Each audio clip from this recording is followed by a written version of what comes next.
Ever played a gig to just the bar staff and sound engineer? Or found yourself alone carrying an amp through the streets at 2 a.m? Have you ever had to busk for your next meal? Or do you find yourself awake at night questioning your life choices? Ever asked yourself, why the fuck am I a musician? Don't worry, you're not alone. And this is the podcast for you. I'm Hannah Pirana. And I'm Mishkin Fitzgerald. And this is Wingspan.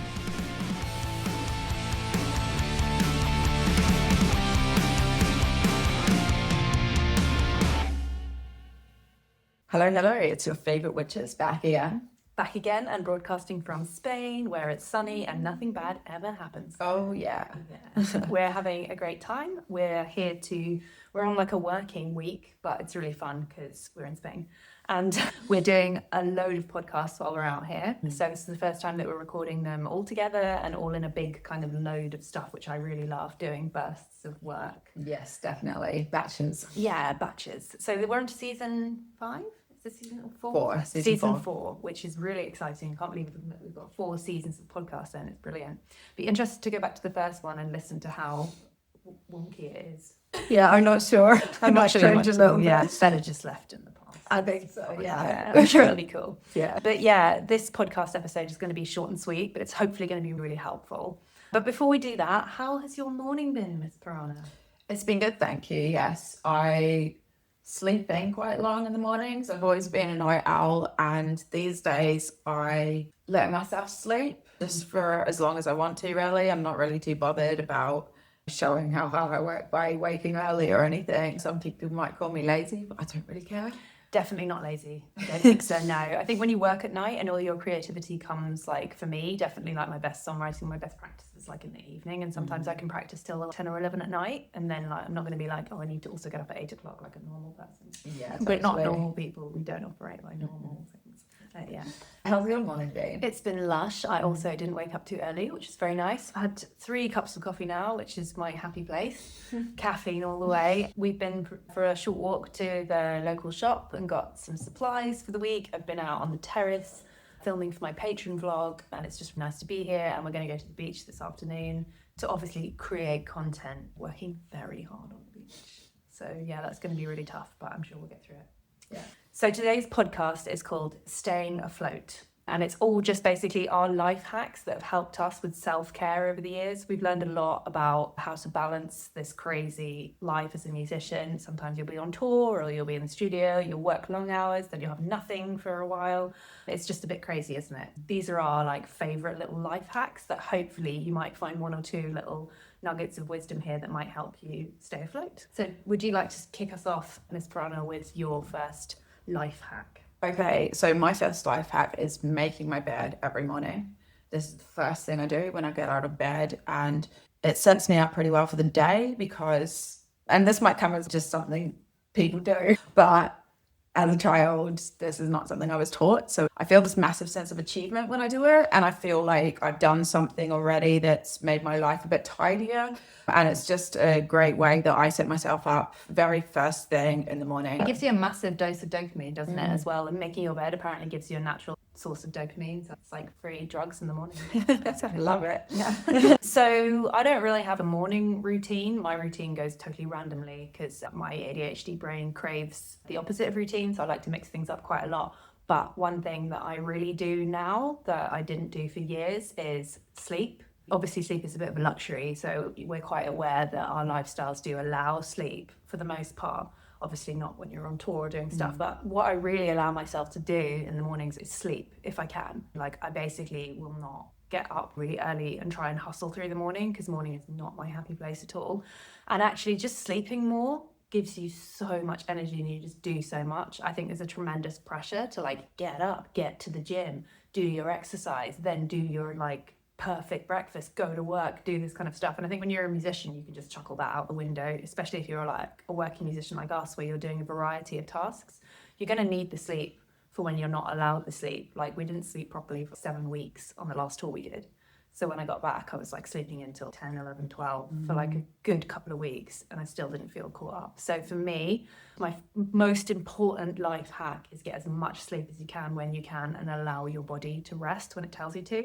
especially when you're female as well, you need more rest. Your body's going through a cycle every month as well, so it will tell you when it wants to rest. Absolutely. But I do love those estrogen days where you wake up and you're like, I'm ready to go. It's 9 o'clock and I'm already like really cranky, but generally I find that doesn't happen. No, I can't remember the last time I was ready to go at 9. No, me neither. I think I just need like intravenous coffee. Yeah. That would be great. If someone could invent that, that'd be fantastic. And just feed me coffee to wake me up in the morning would be wonderful. But until then, get sleep. Yeah, I'm totally with you on that. So I would follow that up by saying I've got a sleep kit. And this is really good because I'm often not at home. So this is like an essential for me because I also really struggle to get to sleep. So I have a little sleep kit that I take everywhere with me. These are things that tell my body it's time for sleep. Pillow oil, lip balm. I've got a mouth guard. I've got eye mask. And I have my earbuds and sleep cast to hand. So this has really helped with my sleep over the last few years. So talk us through, what's your nighttime routine then? So my nighttime routine is I obviously do my teeth, put my mouth guard in, lip balm, splash some oil on my pillow, and put my eye mask on, and then put a sleep cast on. Do you have like special pajamas as well? Because I remember the special pajamas on tour. Oh yeah, I've always been about the pajamas. We are going to host a gig at some point called Piranhas in Pajamas, and everyone's just allowed to be in their PJs, and we're just going to rock out in our PJs on stage. I can't wait. So good. That's great. So you have a routine and everything. Yeah. Let me just say that Hannah said she's not a very good sleeper, which is 99% of the time true. But when we went on the Combi Christ tour, we slept in these like what can only be described as coffin-shaped bunks.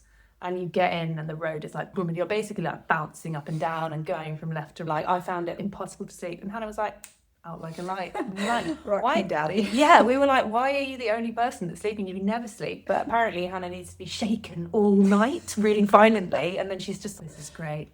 So we were like, rock me, Satan, rock me to sleep in the tour. And it was just like, Hannah was the only one that could sleep. The rest of us were like, how are you doing that? And she was like, another 12-hour sleep, guys. We're like, what the fuck is going on here? Yeah, I've never slept so well in my life. It's so crazy. You just need an earthquake simulator on the bed like this. Yeah. You know, Darryl will be like, what's happening? And you'll be like, so sleep, you can't beat it. Yeah. Okay. So one of my favorite life hacks that I've always been really into, but it definitely helps, is this is to do with diet, but I'm going to just put it under the banner of supplementing. Just to go through a few things that have really helped me with energy levels, feeling good, skincare, sleep, and hormones. I do take quite a few supplements each day. I would say that my top ones, if you're going to supplement and you've got the money to do it, great. They're not too expensive, but my most important supplement that I cannot do without is magnesium. We don't have a lot of magnesium in the food because the soil's completely depleted, but magnesium is a natural relaxant. So it relaxes your nervous system. So it can help you feel calmer at night. My partner, Gary, also is not a good sleeper, and he takes one at night, and he just sleeps really well when he's taking a magnesium supplement. I would say spirulina to get your omegas, especially if you're on a vegan diet. Turmeric is an anti-inflammatory and it helps you digest. I also, for me, my period's always pretty bad. So if you struggle with the hormonal cycles as well, there's 3 supplements that I can recommend. One is Agnus castus, which is a berry that helps balance your hormones. Evening primrose oil. Make sure if you're like vegetarian that you get one that's not made with animal gelatin, because sometimes that happens. You can get really good vegan ones online. And then the other one is mugwort, which is a herb that grows. It's actually known as pennyroyal tea. You have to be careful taking it if you are trying to get pregnant or you're pregnant, don't take it. But otherwise it really helps with your cycles as well. I love supplements and there's something that I would do. And then just further to that, for me, one of my life hacks has been having like an absolutely killer smoothie. So my smoothie is ridiculous. If I just had that all day, like I wouldn't need to eat anything else. So I try and have one smoothie a day that contains some kind of vegan protein. Hannah's really into Huel. Some fruit in it as well, like bananas and stuff. And then I make my own seed mix. It's got flax seeds, sunflower and pumpkin seeds. So much protein in that. And you can just whack it in. And then you've got 3 massively like nutritional foods in there. I put some cacao in, reishi mushroom, which is insanely good at keeping you calm and relaxed. It's like amazing for people with anxiety. A pinch of cinnamon, which is really good for your metabolism. Peanut butter for the protein and also just a win for peanut butter. And then I'll generally fill it up with maybe a little bit of soy milk and water. And that's my smoothie. I buy really cheap fruit from the greengrocers that's going off, and I just chop it up and freeze it. So I've always got like a frozen smoothie mix in the freezer, and I have one of those a day. And since I've started doing that, my energy levels have been amazing. I don't feel hungry until the afternoon, and I've noticed the difference in my skin and also in my anxiety. I find like the foods that I'm eating are they massively affect my gut. And if your gut's not happy, your brain's not happy, and the two of them need to work together. And if you've got to do a lot of work that day, then I think get a smoothie maker and just have some fun doing that.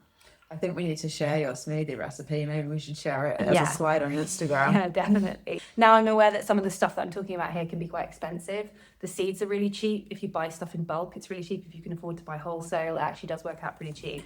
Obviously, the mushroom extracts like the reishi is probably the most expensive thing, but that also has been the most beneficial. There's some companies like Dirt Tea that do these amazing mushroom coffees, but you can get loads of stuff. I just encourage you to try it out. And also, it's really nice to treat yourself to something that's also good for your skin and your body. If you make a mushroom coffee or something, it just feels so luxurious and it's so good for you. It just really beats like just regular cups of coffee. Why not try and put something in it that's also going to be good for you? And then the last thing, sorry, this is a really big one, and then the rest are going to be all short, is that if you struggle to drink water a lot through the day, you can make yourself a wellness drink.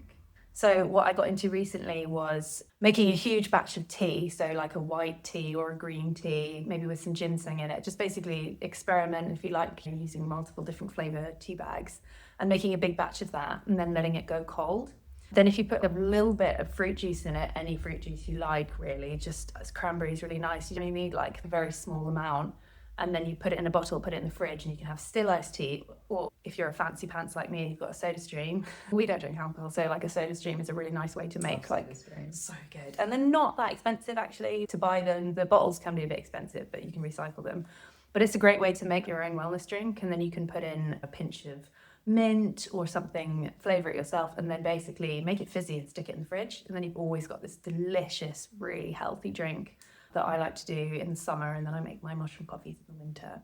But that's another really good life hack. If you can, just drink as much water as possible. I drink loads of water, but if you find that really boring and tiresome, I encourage you to make like your wellness drink at night and then just stick it in the fridge, and then you've got that all day. And that's my massive life hack for drinking delicious things. Okay, so since you've done food, I'm going to carry that on with food prep. Dara and I have quite a simple diet, but one thing we do is we have a complete food routine. We eat the same thing every day for breakfast and lunch. I make overnight oats for breakfast and then usually have shul for lunch at the moment actually, which will be my next thing. And then Dara and I do the same meal on various nights of the week. So that means that we always know what we're going to be eating. We never buy surplus stuff. We never have stuff in the cupboard that's like tempting to eat, like biscuits or anything. Usually if we want snacks, we go out and buy snacks, but we never have anything in the cupboards. Both of us feel the need to keep quite tight control over our diets. So it's really good when we know exactly what we're eating, exactly what we're buying. That's amazing. So you plan your whole week of food. That must save you so much time as well. Definitely. I'm all about controlling decision fatigue. So I like to make as few decisions as possible when it comes to my daily routine. That's great. It's like Steve Jobs who just wore the same t-shirt just to take dressing out of the equation. Yeah. So if you're somebody who maybe struggles with, what am I going to eat for dinner? Or you're just eating toast all the time and you're feeling a little bit like this routine is not good. Or you're going out and buying meals or something, then planning your week's food can be really good. And maybe having the same things like having a smoothie in the morning or having oats or something the same each day that you can plan saves you a lot of time, and then you don't have to think about it. Because I think when you're in flow as a musician, breaking that flow is really annoying. So you don't just want to be like on delivery ordering really expensive food all the time and rinsing it. If you plan your whole week's food and you know what you've got, then you only need to go shopping once and you only need to do the prep for a certain thing. So that's a great hack. Yeah. So my third life hack, talking about scheduling stuff, is for me as a really out of routine kind of person, I need to schedule my next fortnight in the calendar. This is actually something I did in therapy because I was getting really overwhelmed with my work. And it felt like every day there was just these monumental long task lists to do that included stuff like cleaning and life stuff, but it also included like the work, session recordings, do I do my practice first? And I was just getting so overwhelmed and it really felt like there was too much to do. But when I broke it down with my therapist, they were like, just write down how many hours each thing is going to take you and then schedule your whole week. And was actually a really brilliant session in like business coaching. And so my life hack for someone like me who tends to be a little bit disorganized with their time was to schedule the whole thing out in my calendar. And once I could see what my week was, everything opened up for me time-wise. And then I was able to schedule in my day off or a rest evening or maybe some time with my partner or friends. And that's really helped me. So my calendar looks really terrifying, but that's because I've scheduled everything in that I need to. So on Mondays, I do all my cleaning tasks. So I know that the next few days, if there's dirty dishes, like I don't really care. I'm like, it's not my cleaning day today. I'll do that when I get the time. But it's prioritizing the things. So I would schedule in like time for cleaning. I would schedule in my exercise sessions, yoga, so that I just know when they're going to happen in the week, and I'll schedule them ahead because my week changes all the time as well. So having a look at maybe if I've got 3 shows that week, I need to then get my other stuff done on the days where I'm going to be able to have sleep. And maybe some things need to be taken out of the calendar for that week and put to the next week. I used to do it for a week, but then what I was doing was making that week insane. So now I do it for 2 weeks and I try and work in 2 weekly cycles. And when I'm on the final week, I'm then scheduling my next 2 weeks. And that has been absolutely life-changing for me. It's been a really new thing that, I didn't really know I was burning myself out. So it's a really good way to look ahead. And then you just know what your week looks like. You know what you're supposed to be doing. And if you're not doing that, then you're procrastinating or being a bit distracted. So it's quite good for me for the discipline. So I don't just go off and do loads of cleaning because I feel like doing that. Or reorganise my piano books. Yeah. For no reason. Yeah. It stops me getting distracted and off task. So yeah, schedule the next 2 weeks in your calendar if you're someone like me. That's a great tip, yeah. Especially if you're like such a busy person. Yeah, that's the other thing. And also I feel like it tells you that you've got more time than you think you have. Because I get really stressed. I'm like, I've got so much to do. I've got this project. And then I don't know where to start. So I end up just running around doing bits of stuff and doing them all really badly. Yeah. And usually I'll just escape and start cleaning the bathroom. Yeah. So I don't know what else to do. Yeah, and you always feel on the back foot. Yeah, whereas actually it's just the impression that you're overwhelmed, and it's usually how you're feeling in your body. It's not actually because your calendar's as stressful as you think it is. It's because you've got a lot of tasks, but that doesn't mean you need to do them all that day. Scheduling out your weeks means you're like, today I'm just focusing on this. And then you can go on to the next thing. And actually found I became really efficient and was completing tasks a lot quicker. And then I had more free time. So it was great. So yeah, definitely scheduling is huge. If you're able to do that, if that's the kind of person that you are. It doesn't work for everyone. My number 4 is set an alarm for medication. This might seem like such a basic thing to do, but honestly, my life has changed ever since I set an alarm. I used to always get to 10 p.m. and I'd be like, oh shit, I haven't taken my pills. And yeah, my life has completely changed. It's actually unreal how much just simple things changed my ability to keep slightly more of a regular routine. There are many days where I don't have the luxury of taking my medication at 8:30. But if I'm at home and ready for my sleep kit, then I always take my pills at 8:30 and I try and make this a non-negotiable. That's really good. If you're not on medication, this can also apply to some habit that you really need to get under control. Just set an alarm. Perhaps you're like really trying to get into meditation or just taking 5 minutes out. Maybe you can set an alarm for that short break. Or set an alarm to call your friend if you need to connect with that person once a day or something like that. But I just think setting alarms can be really beneficial because it just reminds you, especially when your routine's all over the place. Oh my God, on days where we have shows, I don't even think about my medication. And then I'm like, oh my God, it's 2 a.m. Yeah, I haven't even taken it. That's brutal. And then you're like, great, I'm basically going to feel horrific for the whole of the next day and stuff. Yeah, we both take quetiapine. And for me, quetiapine takes several hours to kick in. But I can't sleep without it. And it makes me really groggy the next morning. So the earlier I take it, the earlier I can wake up the next morning. Yeah, so it has to be planned, doesn't it? Yeah. Great. Okay, setting alarms. I love that one. So my number 4 is breathwork, daily breathwork. Breathwork is basically using either deep breathing or short breathing, different types of breathing techniques to change the emotional state of your body and to either relax or wake up your nervous system. It's something that I got into for the last few years. I've just completed a certificate in breathwork coaching now, so I'm now trained to do it. I realized there was a massive connection between singing, mental health and breathing and how those things all connect together for me. The great thing about doing daily breathwork is it takes you 2 minutes, 4 minutes on a good day if you want to, or it can take you 20. You can put it into your routine really easily. It doesn't take any prep. You can do it anywhere. pretty much. And it's just breathing. So you can even do it silently, like in the back of the tour van, or you can do it in the green room. You should do it first thing in the morning, last thing at night. And it's really easy. And it makes a huge difference to the state of your nervous system. If you're someone that's always on the go, like we all are, like you're full of cortisol and you're stressed and we're always in that state of the go, which is not a bad thing, but being able to step away from that, breath work can help you get there really quickly. I would recommend, if you're new to it and you don't know what you're doing, there's a YouTube channel called Breathe with Sandy. Just type that in, and then you can type in whatever you want, like Breathe with Sandy 5 minutes, and he'll give you like a routine that's guided to really chilled music, which is not annoying or spa-like. Like, I can't stand the music on meditation stuff. It can be really cheesy, but this is really cool. It's just really, really perfect. And it's rhythmical breathing slowly to relax your nervous system. Recalibrating your nervous system and making it into a state of rest and digest will help you thrive and help you then when you have to go into those stressful situations. So I highly recommend it if you're a musician.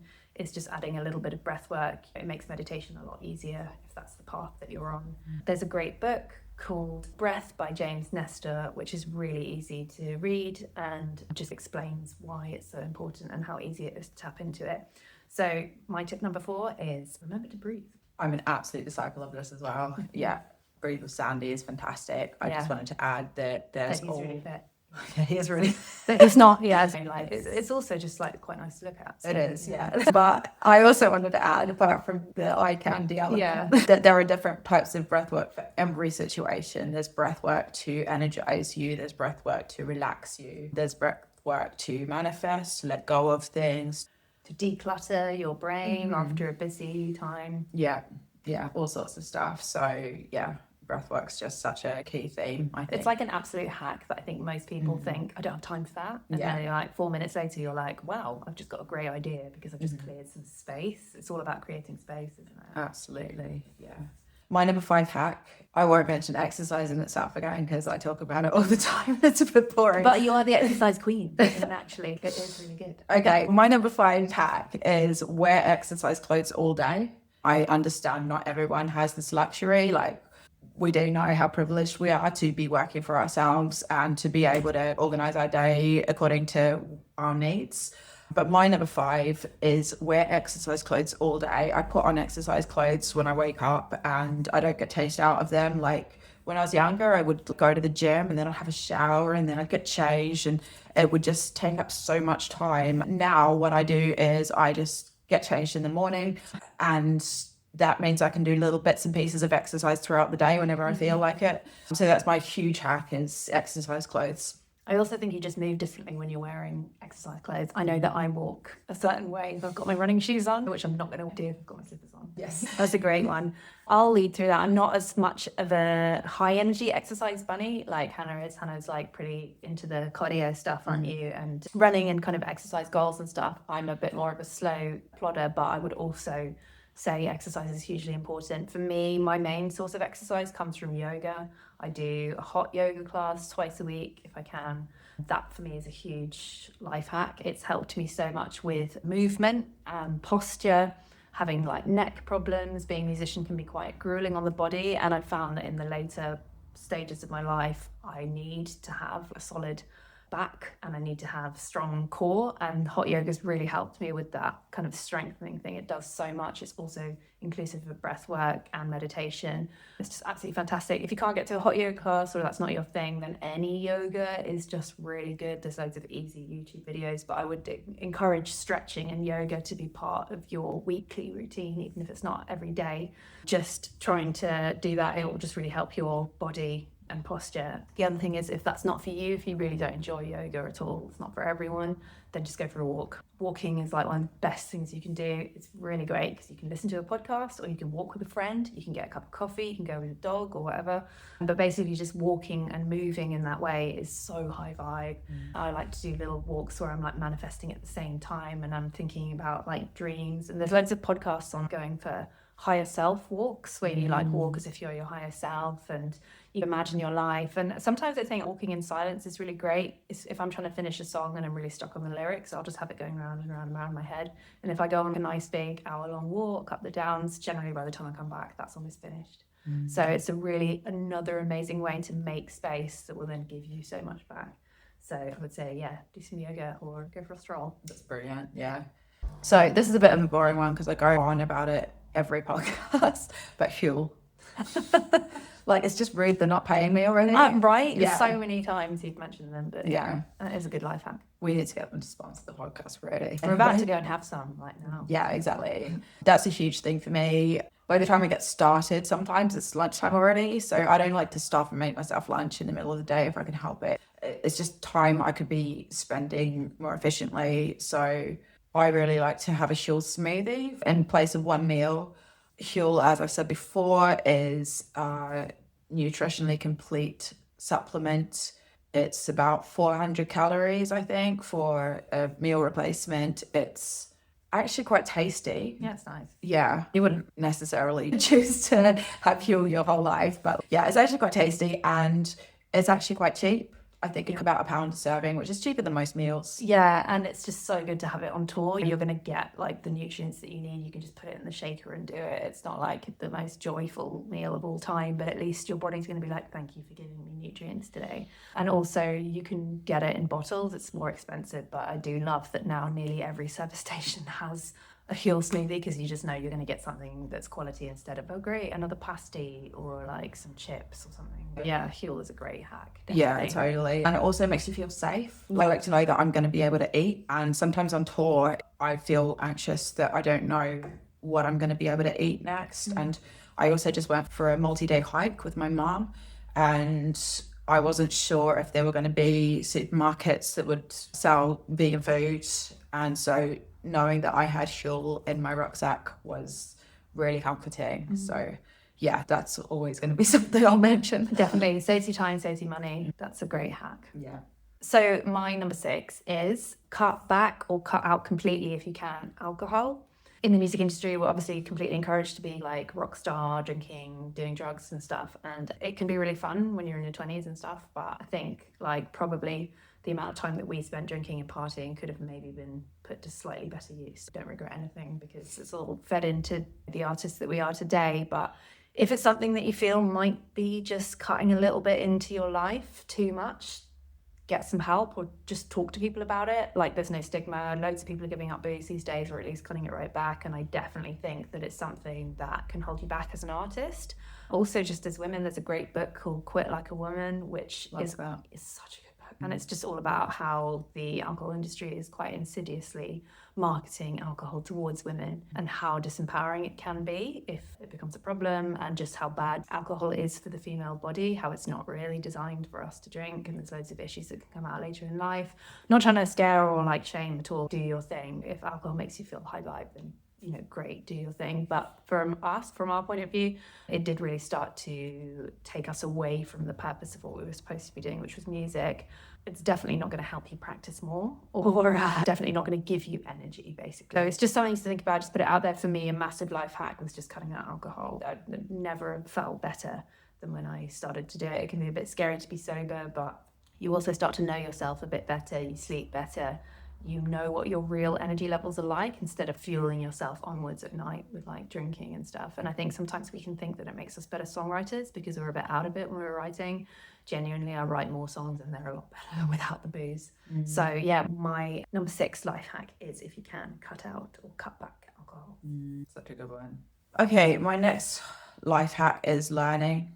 I think we live in a time where the need to acquire knowledge is less and less. We have information at our fingertips, and AI is now referred to as the second brain, and really cuts out the need to think a lot or remember anything. Yeah. And I think that I always look back to the film Wall-E.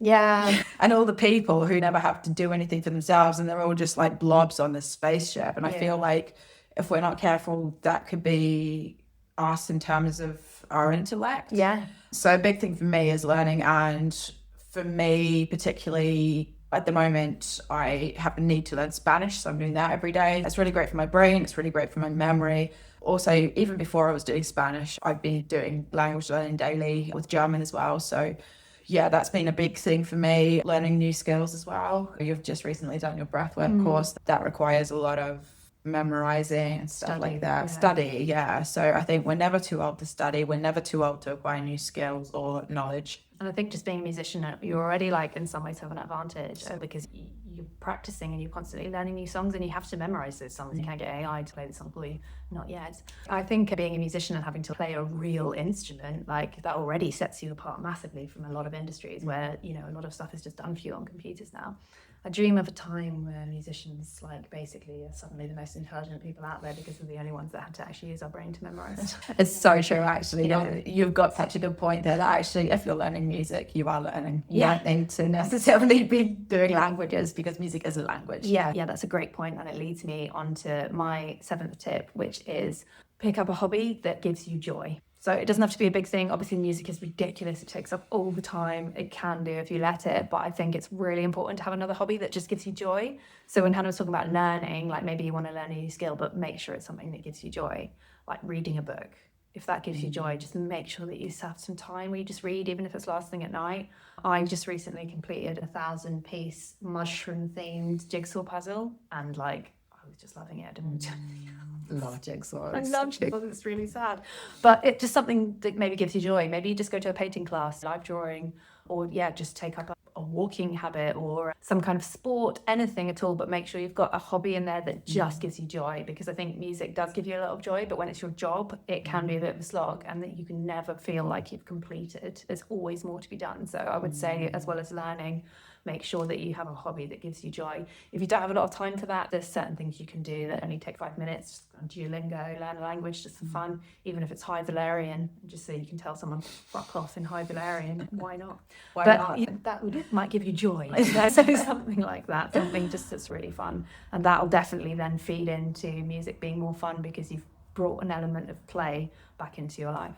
Yeah, I would add to that and say we read a lot of books for work or for education or for inspiration, a lot of highbrow literature or like nonfiction. My big thing, I'll make it a life hack actually, shall I? Why not? Yeah. To carry on from the hobby thing is have a trashy book. Trashy books for the win. Yeah, That's one big thing that I've had recently because I always have like 5 books on the go and some of them will be subjects that are relevant to me. A lot of them will be like quite highbrow literature. And I've realized that actually sometimes I just want to veg and I feel like I'm unable to relax when I watch stuff because it's easy to get distracted by other things when you're watching stuff. Whereas when you're reading a book, that's always the only thing you'll be doing because it is a bit more interactive. So yeah, a big thing for me at the moment is to always have a book on the go that's really easy to read and that I can just absolutely switch off with. Definitely. I love that. Okay, my 8th life hack is affirmations and manifestation. So if you don't know what affirmations are, they're just like positive mantras that you can say to yourself on a daily basis. The best time apparently to do affirmations is either first thing in the morning or last thing at night when you're between the kind of asleep and totally awake place. It's a way you can reprogram your subconscious with more positive thinking. If you feel like maybe you're in a bit of a negative cycle or you're struggling to get ahead with something, or maybe you're just not feeling very good in your body, affirmations are a good way to replace negative thought cycles. It's not about just being like, everything's fine and pushing away bad feelings. It's not supposed to be like that. It's just another little life hack that you can add on, which can help. We make our own affirmation tracks. We've done it to meditative music that we've made, or you can just go on YouTube and just type in like positive affirmations. Making your own ones with your own voice is really great. So I would choose like 10 things that you want to be true or that you feel like where you're going to. So something like, my life is full of abundance, or I am what's a good one? My favorite affirmation is these hands weren't made for working. Oh, I love it. It's good. That's just really cunty. Yeah, they can be like really silly and really fun, or they can be stuff that you really want to put in place. I am overflowing with time and money, or I'm a millionaire, stuff like that. And if you just keep listening to them, you can trick your brain into thinking that they're true, and that will help you attract a lifestyle that maybe you want. And I think it's a really good way to get yourself out of a rut. Apparently doing the affirmations for 60 days is enough time to reprogram your subconscious, and you end up with a lot more positive thought. Definitely Google affirmations if you haven't heard of them. I know that Will Smith famously did affirmations. They said, what's the secret to your success? And he was like, I did daily affirmations for months, and I just told myself what I wanted to be true. And then He's really famous. Yeah, and the science behind this is that when you're feeding these subconscious messages into your brain is then going to pick them out externally and look for these patterns in your life. And if you're thinking positively, you're going to say yes to more positive things and you're going to start to believe these patterns. So yeah, affirmations are great.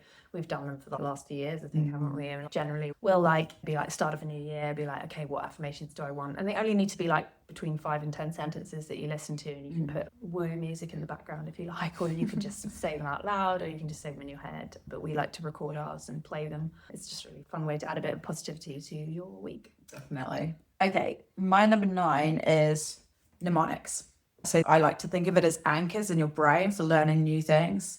So this applies to my language learning. If there's a word that I'm really struggling with because it's so foreign to me, I think about what it might mean to me. So I have one example, which is that my mum and I visited a place called the Mozarabic ruins of Bobastro. I couldn't remember Bobastro, so I was like, okay, Bob goes to space. Bobastro.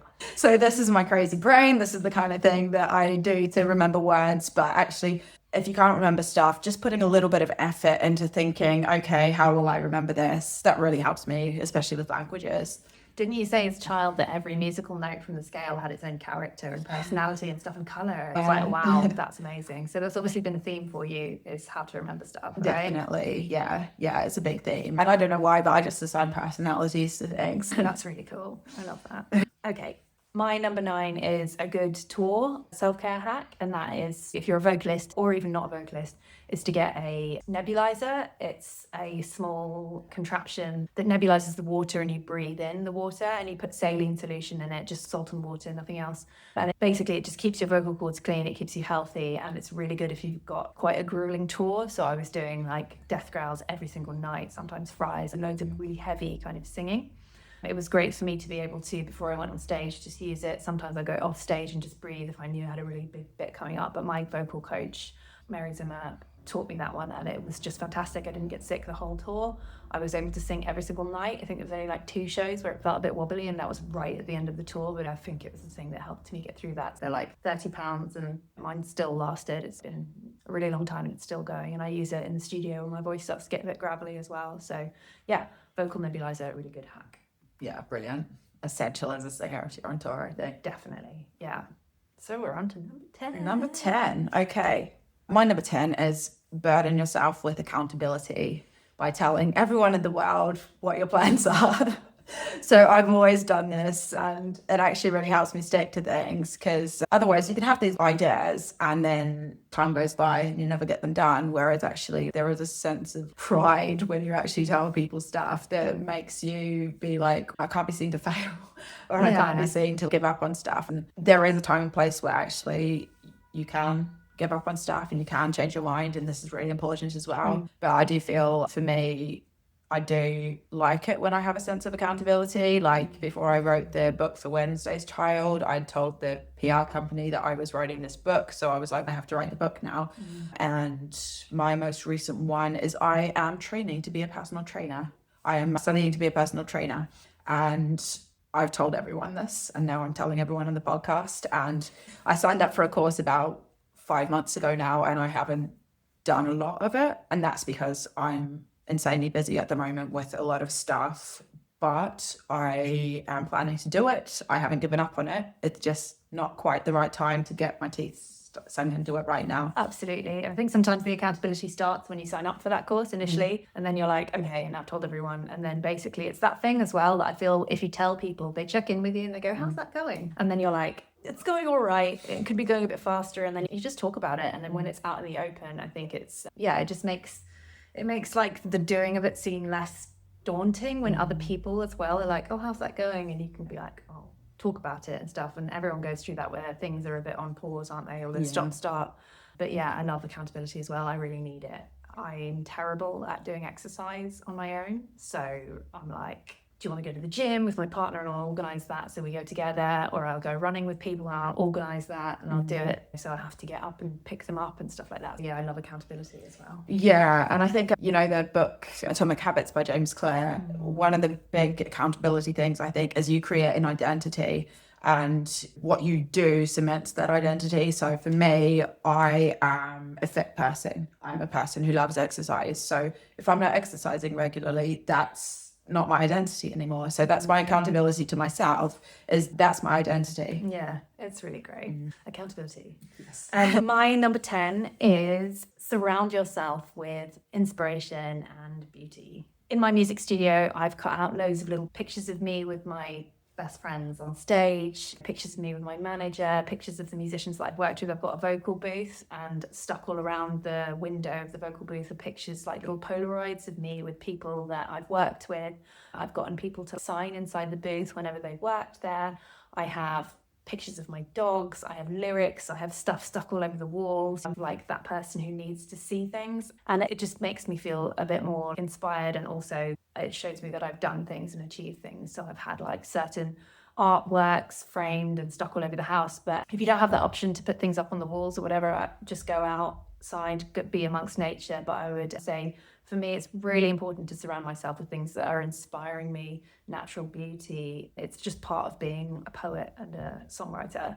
If I don't feed my soul, then I'm not able to put out as much good music. So I think it's a necessary part of being an artist, is just to absorb the beauty around you. If you can get to a beach, to a country park, even just go out in the city and absorb the beauty of all of the things happening around you. But I think it's really important to surround yourself with things that inspire you. So true. And it just romanticizes your life as well. Yeah, I love it. I love just getting a cup of coffee and then just going for a stroll. Is really nice. That's one of my favourite things to do. I live in Brighton, where there's the South Downs. There's so many beautiful areas, and my favourite thing to do is look on the map, see which parts I haven't visited, and go and explore. And for me, that's a really lovely way to spend a bit of time. And like I said before, if I go for a walk and I'm writing a song, by the time I come back from that walk, I feel like that song is written, or at least it feels a lot smaller. But yeah, that's beautiful. So that is our top 10 life hacks. And that went on a bit longer than I think we expected. We thought it was going to be a quick 20-minute one, but it wasn't. Never mind. But now we're on to the question of the week, and I think this is a really fun question of the week. The question of the week is, what's in your handbag? I love it. This is because when you're a musician, you're carrying around a lot of stuff in your handbag that you might need, and sometimes it's just stuff that's spilled in there, right? From like tours and things like that. So yeah, we're good to bounce between the two of us, but what's in your handbag? Okay, sunglasses always. Yeah. Got to look cool and protect your eyes. And stay away from the paparazzi. Oh God, yeah, we're getting papped. So annoying. Yeah. And for me, nail clippers. Oh, that is, oh God, the tours where you don't have nail clippers, you're like, my fingernails. I hate it. And you get the tour manicure, which is basically dirt. Yeah. Mine would be contact lenses as well. Can't be caught without my contact lenses. Got to go on stage. Cannot be wearing the giant glasses that fall off. That doesn't really go with the pagan goddess kind of image. Just like a pair of really thick ringed spectacles. And a screwdriver. I've always got a screwdriver, Phillips screwdriver, and a flathead if I can in my handbag, just in case. That mic stand's a bit wobbly. I'm like, don't worry, I've got it. Jack to mini jack converters and fucking USB connectors as well. We can't tell you how many times we show up at a gig and we've been like, fuck, I haven't got the right input, like that. So that's really important. I always have those as well. Yeah. And for mic clips, the little inner. Oh God, those. Yeah. Yeah, those are an absolute like nightmare. Yeah. I always have one randomly kicking around in my handbag. I always have a 4-week-old banana that I've forgotten about. Makes a good snack sometimes if you're starving, and maybe like a protein bar or a bag of peanuts. Yeah. In my handbag as well. Anything else? I have usually lip gloss. Yeah, I also have lip balms. Very good. Yeah. Yeah, for me, like I have my little like makeup hacks. So eyebrows and lip gloss is always my like two things that actually just lift my face a bit. Nice. Just trying to think what else. You generally got like ibuprofen. Yes, ibuprofen. Absolute must. Yeah. Touring musician. Totally. Sun cream and mini quetiapine. Oh yeah. 25 milligrams, just in case I'm feeling a bit hyper and I'm like, do you know what? I could do with a pill just to chill me out. Yeah. Earplugs. Fucking hell, earplugs. If I'm going to a gig and it's crazy loud, I've got earplugs so I can still hear, and I've got earplugs so I can sleep in a room full of 9 people. Yes. Which sometimes happens. Yes, that's such an essential. Yeah, absolutely. Yeah. And hair ties. Oh, hair ties. Yeah, there's generally always one floating around your handbag. You're like, has anyone got a hair tie? You're like, into the handbag. Yeah, I swear I clear out my handbag like once a year, and I'm like, that's where that's gone. Or there'll be a pair of pants or something. Or just stuff you're like, what the hell is this? Yeah. Yeah, totally. Yeah. Anyway, that's what's in our handbags. If you ever wondered what's in a musician's handbag, it's a load of stuff. Oh God, and all the bits of paper of set lists and video shoot prompts. Yes. Yeah. Oh, just the weirdest stuff sometimes. Such weird stuff. Yeah. Oh, and toilet roll or some kind of paper, because when you're a musician, you don't know when your next gonna have toilet paper provided. That's right. Yeah, yeah. You could be like, your tour bag could be in some random Asda car park, and you might have to try and go into the woods. Yeah. Sometimes, yeah. Anyway, we're going to do a podcast of the perks of being a musician at some point. So there is some good stuff, as well as the having to wee in the woods all the time. Yeah. So that takes us on to a weekly whinge. My weekly whinge is that I can't be bothered to carry a handbag around, and I wish I could just wear a utility belt, but it not look ridiculously uncool. I absolutely hate having to carry a shoulder bag. I also find it really sexist that women are expected to carry all the kit. And it's like, we've got the ibuprofens, we've got the plasters, we've got the sort of stuff, do you know what I mean? Like the care things, and that we always have to carry that, whereas dudes can just go out with their wallet and no one bats an eyelid. I really love like a utility belt. So I got one on the last tour and it was amazing. I didn't lose my phone once. I had all the stuff just like in there. It was brilliant, and I just go around, but obviously like they do look quite sad. And also I looked like I was trying to impersonate some kind of helpful person, whereas none of the things in the utility belt were actually that helpful. Like I didn't actually have any tools. I just had a fart machine. I had a fart machine, right? I did have some anti-bac. That was really good. So actually there was a couple of useful things, but it was definitely not a utility belt. There was nothing, there was no tools or devices. It was just silly stuff, tissue paper and things like that. But I just loved not having fucking handbag and being like, where's my handbag? Where's my phone? Do you know what I mean? It was like everything was in that. But I think the only place I could get away with wearing a utility belt was on tour, because I was the merch person as well. So it looked like that was cool. I don't think I could go out and about in Brighton with a utility belt on. It doesn't really match my outfit. So my whinge is that handbags match your outfits, whereas I would like to be able to just have more pockets. Yeah. Pockets. I feel like I'll find the solution to this, but my whinge is, what is the solution between a handbag and a utility belt? Help me out, people. Is it just giving Simon all your stuff? I guess so. That's what we usually do. Yeah, and then we'd be like, Simon, where's my handbag? Run over with the handbag. Simon, where's my phone? What about your whinge? Have you got a whinge? Yeah, I have a serious whinge along this topic actually, which is that as a musician, your routine is always so interrupted, and I really struggle with this. I think in an ideal world, I would never leave the house and I would just have the same routine every day. That's my happy place. I like waking up, I like doing my breath work, going for a run, having the same meals every day. Like, I'm very much a creature of habit, but I am constantly traveling and it totally knocks my routine. Like, I was doing Spanish for 2 or 3 hours a day, and then suddenly I haven't done it for 3 weeks, just because my routine is so out of whack, and it's so hard sometimes to even keep the smallest of habits going, because it just takes that brain space that you just suddenly don't have when you're just constantly moving about. And I guess that's my whinge, is that I really struggle with that side of being a musician, where you can't find time for regular things. And I wish that I could be a working musician without all the travel and the late nights. Yeah, I think like it'll get easier probably. Like the more tours we do where we have a bit more financial backing, things will be a bit easier. But right now, that's just not something that's going to happen for the next few years, is it? One day we'll be older musicians and we can just make tunes at home. We can just do like Vegas. We'll just stay in Vegas. Great. People will come to us. We don't have to tour anymore. People will just come to us. That'd be great. That's the dream. Yeah. That's the dream. And it's nice to say this out loud as well, because actually I do try and give myself a break. You can only do so much, and I feel like you're either working on small picture stuff or big picture stuff as a musician, and traveling and all of that energy output, that's the big picture stuff, and that's just as important. I think it's hard as well because you are a creature of routine. You crave routine and it's your happy place. Yeah. Whereas for me, it's the opposite. I like scheduling, but I certainly I don't do daily habits, as much as you do. Yeah. So I think it is quite difficult depending on your personality type and what you need. Yeah. Because the last Piranha trip that you did was like, one day was rehearsing, so there was all this like stuff to organise that, and then the next day was recording, and there was all this stuff, and Hannah's just constantly having to be like the boss in those situations and be like, this is what we're doing now, this is what we're doing, like managing everything. And then it was like, now we need to tour. So there was just no room whatsoever. And then the whole time you're also interacting with people. Yeah. So you're having all these great conversations and it's really great, but there's just no time or space for anything. You can't be like, sorry, I'm just doing my breath work. You've seen this person for 2 years and you're like, excuse me, I need to breathe. Yeah. You're going to be like, what the fuck? Yeah, totally. But when we're in Vegas, we'll be able to do that. Exactly. We'll be like, yeah, my show finishes at 9 p.m. and then I'm free for the night. Yeah, exactly. Not I need to get in the van now, actually, and drive for 9 hours to Romania.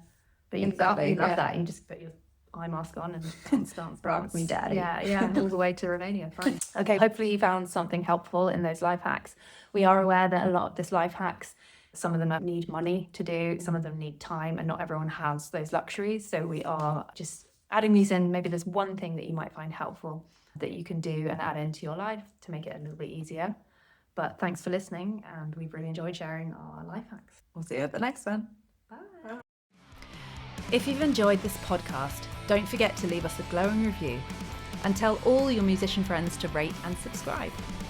If you want to be on the show or you know someone who should, get in touch. See you next time.